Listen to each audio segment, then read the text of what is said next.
Ops, gandang hapon sa inyong lahat. Pasingot na bunta. Nandito na naman ang isang baboy nga budik-budik. Ops, hindi to ko na sabi sa labod ba, labod. Di ba? Yan lang ay benepisyo sa katawan at pasingot ba dahil masyado nang malaki. Kahit paano magsingot-singot araw-araw, pero pagkatapos kakain na naman. Kain is life. Yan talagang bisyo ko, pero dipinsa lang tagay. Sa umaga tinapay, ayan, naabta naggabi iyo. Di ba?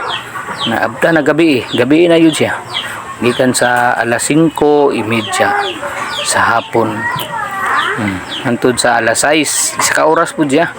So inay lang gikat-kat lang na ako ang video kay para mubo lang siya, no. So dagang salamat sa iyong tanan, ingat.